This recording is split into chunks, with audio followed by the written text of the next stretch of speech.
Januari 24 ni kumbukumbu ya Mtakatifu Francisco wa Sales, mchungaji maarufu kutoka Ufaransa. Alikuwa askofu wa Geneva na anajulikana kwa kazi ya kueneza imani na kuelekeza waumini kuhusu njia ya maisha ya Kikristo. Kama mtakatifu, alijulikana kwa upendo kwa Mungu na kwa watu. Alikuwa mwepesi wa kuelewa na kutoa msaada wa kiroho kwa watu wote. Alikuwa pia mtunzi wa vitabu na aliandika mwongozo wa maisha ya kiroho kwa wale wanaotaka kuwa na maisha ya upendo kwa Mungu.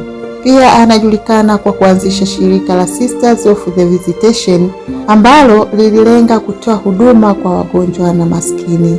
Alifundisha kuwa upendo wa Mungu unaweza kuonekana sio tu kwa njia ya ibada, bali pia katika matendo ya huruma na huduma kwa wengine.